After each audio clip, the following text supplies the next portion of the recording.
kuva nkitangurira kwandika ino mirongo afanzi barashima bansi nabo kumva ngo gapeti keje bundi tuzi kuva ku ntango utonde rw'abasani bakanyitsingwiza murongo mera canke wanke kuri micro sindukuka sintora nagahingwe ntari konda cane imyuka sike ngoma ntore kandi cora atakugoheka ku mstari ngoma nandika bika so bro reka ndaguhereza abastari babiri ndaguhereza Fabro ndaguhereza na Profession of Fraud dutorera umuraperi azikuru cyane neza uvuga ati uyonye spira benshi batubwira ngo bikore nka game ngo ntushiremwe inzigo ariko bonyene ari guca usanga aribo babishizemo inzigo akarorera babishizemo inzigo nibanda bazi inzigo nkaho wari kurambaza man abo barabishizemo inzigo man ushatse kuvuga abo nyene wari kuramba abo nyene umbajije mu mwanya babibagiye ntabo nibukaje abo tuzinanye mugaba ntera ubwoba tugumye tunajana noba ndiko ndadekona simeze nkabo bobo bakesha mu birabo ntibibaza kejo habo bazoba bitwa abagabo banyitse ntasorora ntibatahura ukubona twirigwana mu makona sindenze buteye moya cunga life yawe mubawone mu vyawe hamurekane nanje kuko ntaco nagutwaye cunga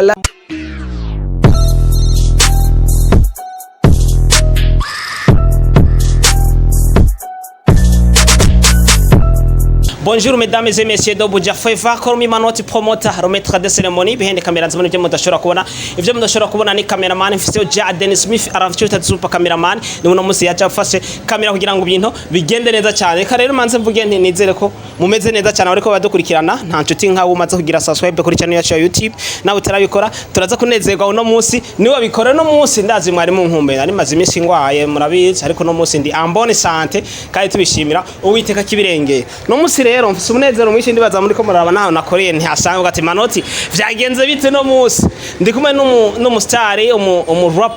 umuraperi asanzwe yamuka mu Kanyosha no musi namutembeye mu Kanyosha nyine hasanzwe akorera cyo kitamubona turi hano hantu kugira ngo ibintu bigende neza cyane bamwita gwikamwita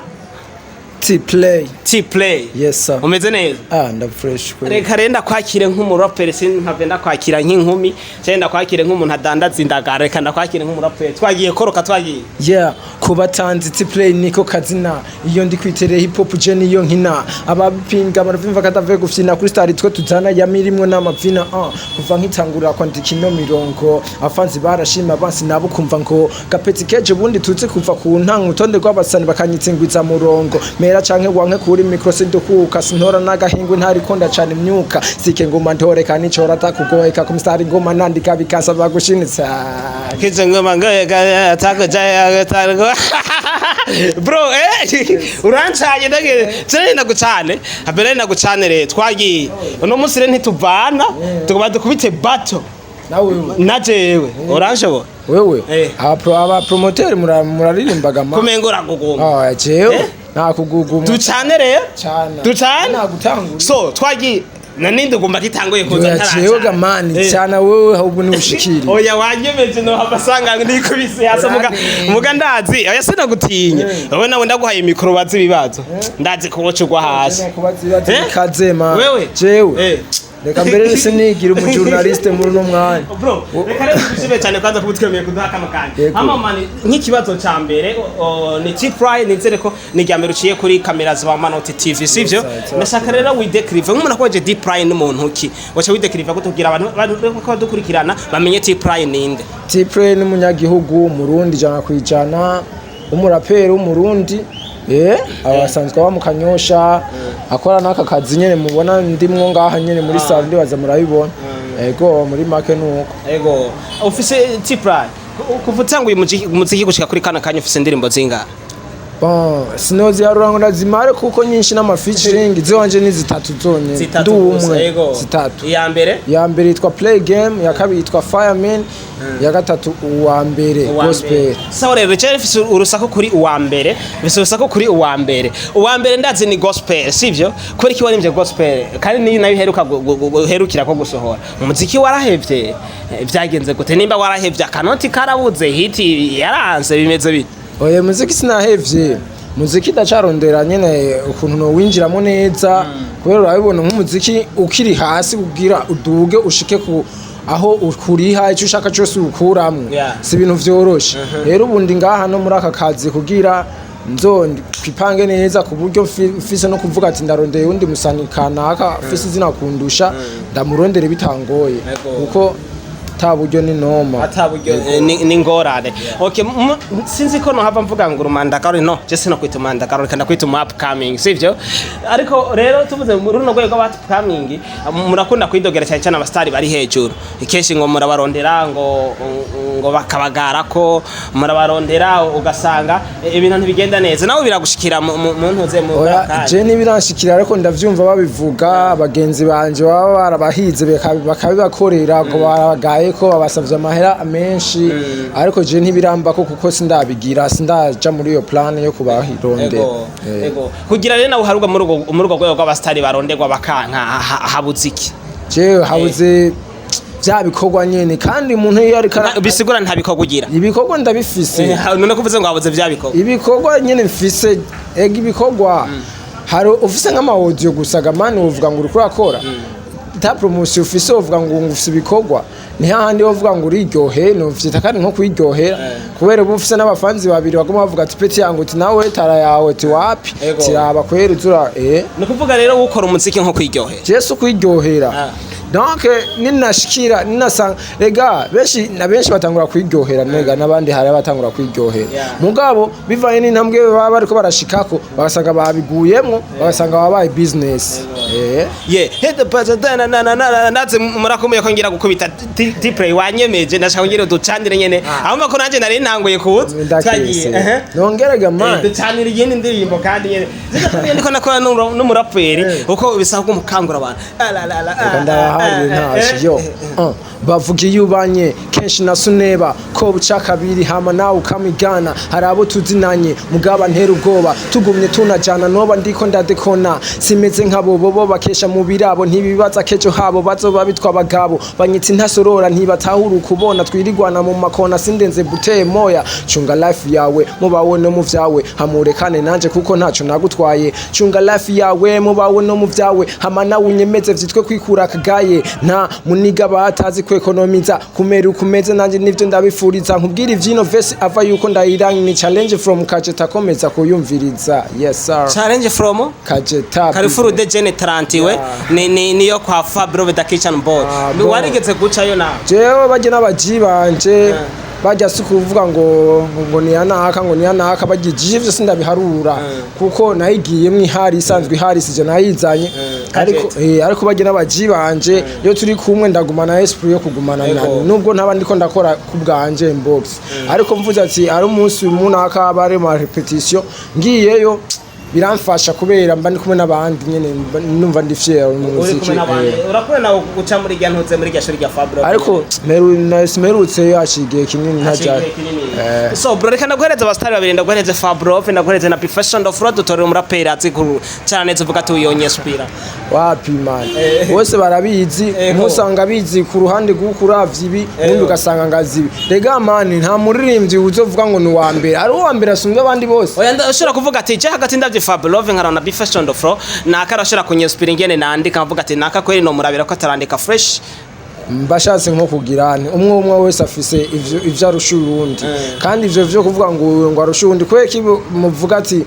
ngo nakarashoboye ugasanga nk'abantu 10 barashoboye nabo bocu bavuga ati ngo urushumje ngo n'uyungu wa kabiri ivyo nibi bose baba babizi ahubwo ivyo bintu baza baravuga ni vyandi nyene vyabo vyo kwitapa bavuga ati ndafise uburenganzira bwo kwita ico nshaka ariko nta muntu wa mbere je novuga ngo ni wa mbere atari je no chavuga ati je nije ndi wa mbere nanje kwa kwiyemera nyene ariko nta muntu je novuga ngo ujya ni wa mbere ngarusha abandi bose oya uvuga ati wowe bose barabizi twese turabizi ikintu kidutandukanya n'intuze ne koronka media tour ugatwendinga gusa nabi umva dusumbana kumvikana nivyo usanga ngo nakangararusha ngo ujya nawe ukajusanga kurusha ibindi nawe wovuga gute ngo yes urakoze cyane bro muri no game y'abaraperi ukuntu murapa kenshi ngene mwandika indirimbo umenga harimo kugira menga umukunda kudisingana kenshi why kubera muri rap novuga ko ariho vyugariye nka kujya barindwi usanga baguma baririmba urukundo kenshi rero abaraperi nabo usanga ari ibintu byo kudisingana nyene ariko bivanye n'umutima wabishizemo benshi batubwira ngo bikore nka game ngo ntushiremo inzigo ariko bonyene ari guca usanga aribo babishizemo inzigo akarorera babishizemo inzigo nibanda inzigo nkaho wari kurambaza man abo barabishizemo inzigo man ushatse kuvuga abo nyene wari kuramba abo nyene umbajije mu mwanya babibagiye nabo nibuka je nimane nakubajije babona mu kiganiro uzovyibuka abantu bariko badukurikirana munyaba mukibibuka abantu meneje kumubaza mu batwandikire munsi muri commentaire yari nakana naka nabo basizemo inzigo rero kuko ndavye nk'ubugenzi bari bafitaniye kuva kera twe twarabakurikirana kuva kera barafise ni collabo bakorana kera ariko ubu ntuze Fabio na Bifes ukumva ariko ubu ibintu byabo ni ibintu nyene bitari byo kumvikana byo guma bafirana kunuko ngo simbone byo bari mwaho akajambo kamwe kuri Fabio rero mbere ko turangutse ikiganiro Fabio kubijanye no kwakona ko kashaba afitanye nivyo bintu bon umwe ko avuga Fabio karakora umwe Rovu ko avuga ati ngo nujya mu mfitiye inzigo Bifes nawe akavuga ngo nujya ngo mufitiye inzigo entre yabo gusa Jesse no vuga ngo nango nuyu ngo no gusa kimwe no babwira bose nibabipowe bakora umuziki kare mani barakorana amakora kare abaraperi benshi barahura mugabo kuvaho badisinganiye bitanguye kuja mu indura bafanze tuvuga ibintu bashi bapowa bazi ko hari amakora yakorana nk'abaraperi 15 gamani none gamani ivyo biri hehe gamani ariko vyagiye hari no wanumvise arimba ngo bakora bahujwe n'amacinya gusa amacinya sigura kumenya amazina y'abaraperi ajumwe ngo nta gusendirimbo ndayize ego wabwiye akajambo kamwe Fabro bakandi kuri Bifes on the floor Bifes nawe nyene umubwira ivyo nabwiye Rovu nibakore batanga amakorabo ku bapeti bafashe abapeti bari hasi babizi apana yuko bazokuba bazanye abapeti binja vyingo nibo bariko barafasha hari abapeti babizi abarimvyi benshi bafite inoti mugabo baraba abapeti bazana muri game ego bro we naguciye hirya no hino ndiko numuriza vrema urafise ukuntu ubona game urafise ukuntu ubona game ukabona ati game vyapfiriye aha iyo bigenda uko byogenza uko ndumva ko mengo fisa akantu kanini ubumenyi bwinshi muri no game turiko turakora reka ndaguhereza abandi baririmvyi babiri baza kubatora ndaguhereza abandi baririmvyi reka ndaguhereze Satupi ndaguhereze na Big Fizo ninde muri ivyo uriko raba uvuga ati ariko aratwikira game na tomara bahagarike basi oya bose ni babandanye no bawanije nabadanye mu muziki bahagarisa gute abo ni babandanye bamenye ivyo barimwo bareke kuza baravuga ngo kunuko ngo amajambo ntayo dushaka ibikorwa bafana ibikorwa gusa amadukore yego bremere ko turangitse kiganiro urafise umuntu wamye wifuza kuva kera ko mukorana collabo ndashaka umusabire collabo imbere ya kamera za Manoti TV hamashe turangitsa n'ikiganiro sabe collabo ego umuntu uvuga ati umuntu namye nifuza gusaba collabo je nakabre ndashaka zome collabo muzo insabira andaza barakurikirana Manoti TV bayanse na bayanse urumva sikibazo caca ariko utoreka hagi mu buzima bisaba guserura ikintu ntuzigira ikosa ryo kureka kwigumiza mu kintu azi ko biryoshe umuntu akurondera azi ko biryoshe paraporo yuko wowe murondera akurondera azi avuga ati ujya namubonye ukuntu ibi nibi ndabimuzi ko arabishoboye biraryoha gusumvya yuko wowe uja kumurondera yego ariko rero muga basi urashobora kuvuza umuraperi basi cyangwa umuririmbyi ngaho avuga ati ujya mu ndashaka kuzokorana collabo ni nkande bon nkuko nabikubwiye kare je ntiharagera yuko ndabiyumviye ntihagera yuko ndabitangura abaraperi rero murangize kubwiza ukuri gamana uvuga ati je ndihagarara kumaka none gamana dufate nk'ubu nk'abastar bari biko bararirimba bariko barakora jewe narabuze n'umwe norondera bikagenda neza tugakora uvuga ati je ntiharagera bararindiriye abaraperi murangize bora mbere ko turangitse ikiganiro akajamo kamwe wovuga imbere ko turangitse ikiganiro akajamo kamuvugira imbere ba Manoti TV akajamo kanyu nobwira abandi abari ko badukurikirana bandanye basupporting umuziki nkuko bimeze yego hama barimvyi babo batera imbere bashikaho bashaka gushika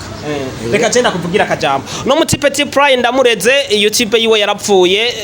ariko aheruka kugurura iyindi ni muje kuri YouTube mwandike T-Play hama muce mugira subscribe kuri YouTube yiyo kugira ngo bino bigereze ko mwamwumva isaze gucana fresh kandi azira ngo mwageze gute mwaryohewe ndabashimire cyane mwe mwadukurikiranye kuva mu ntango gushika kuri kano kanya cyo ko nimere kamera sinchitwa Manoti promoter nitwa Manoti umupromoter wacu ya YouTube yarapfuye gamani. YouTube yawe yarapfuye nakure Acha yo kandi bitu. byaheze YouTube yaga no mwato yo bafise. Iyo yarapfuye ndabizi nka ikiri bunyene. Ndonse promotion osumvya nawe ariko bose. YouTube yewe yarapfuye je ndabizi Jewe ndafise izindi shasha tabikorwa biri. Okay ntabikorwa biri koresha igito abantu abantu bazadukurikira bagire ko tagira social media kuri channel yawe ya YouTube no sibo sibo none Nta kibazo kweli. Ego so reka tubashimire cyane mu madukurikiye kuva mu ntango gushika kuri kano kanya turakunda cyane nta nshuti nkamwe mugira amanota n'amanoti be blessed sinchitwa manoti promoter nitwa manoti umu promoter wacu ndi kumwe na Jaden Smith aramfite super cameraman